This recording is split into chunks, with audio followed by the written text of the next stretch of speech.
And clearly I come from, as a provider of coaching, the people that I work with are in very senior capacities. And it's begun to be a dialogue with a few of these CEOs or very key executives in large companies to think about the reality of their life is that they are being expected to deliver more and more and more. Teresa and I were, for instance, just before, during the break, talking about the pressure and the expectations on people. What happens with that role is that there's never the ability to relax, but rather that the expectations continue to rise, whether it's on net delivery, on how much you process, how much you're able to do. And again, going to an analogy, the word coaching, when I first started in '89, GE approached me, and they continue to be my largest client. They asked me to help some people change behavior, essentially management style. And when the word coach started to be used, I found that very useful. It was a very positive analogy to think about the role of a coach in athletics.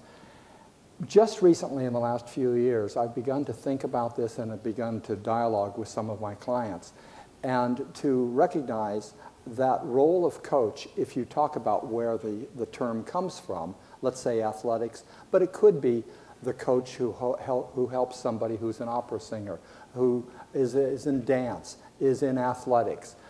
In all of the performance areas, you have a coach. And what does that coach do?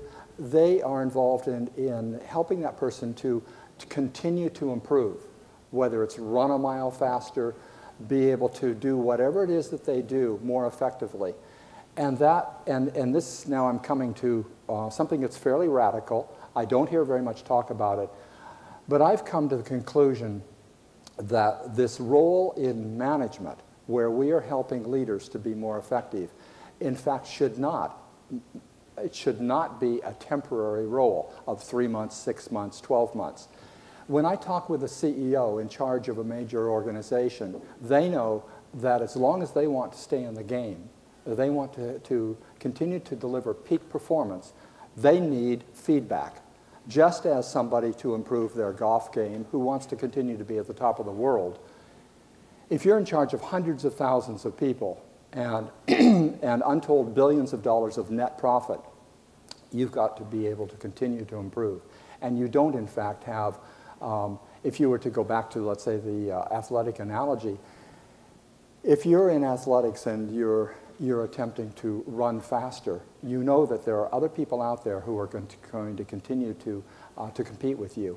And if you were to have a coach as a star athlete for a temporary period of time and then say, well, that was wonderful, that was a great experience, now I'm fixed, I'm better, I'm top of the world in my performance, and I can quit that coaching, it would be unthinkable. And yet that's what we have within our profession in what we're talking about in this conference. We have temporary interventions and expect that that's it. And then the executive is expected to then be at peak performance. Now maybe at the end of that coaching they gained insight, they were self-reflective, they gained a better understanding of their context, all that stuff that coaching is about. But then they sort of put it away. And they expect that that's it. And maybe, in fact, maybe they never again have coaching. My contention is that this should, in fact, as our profession, whether you are a purchaser of coaching or a coach providing it, that I think that the profession will evolve into, at least for key people who recognize that they need to continue to perform in an ever more efficient manner, that they can't put the coaching down. They cannot have this be a temporary 3, 6, 12-month intervention.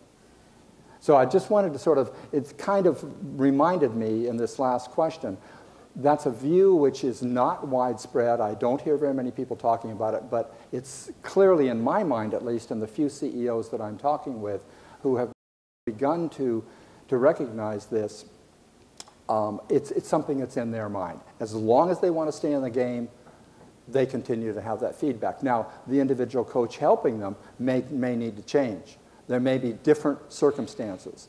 And so you might want to get a person who's a little bit different. In my own case, I have several people who I've worked with over a period of years.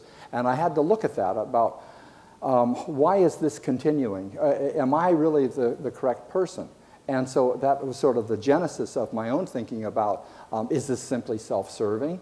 Or is there a purpose here? And then I started to go to these other ways that we see coaching in our experience, other than in business. And we see it's totally different if you want to stay in the game at the top.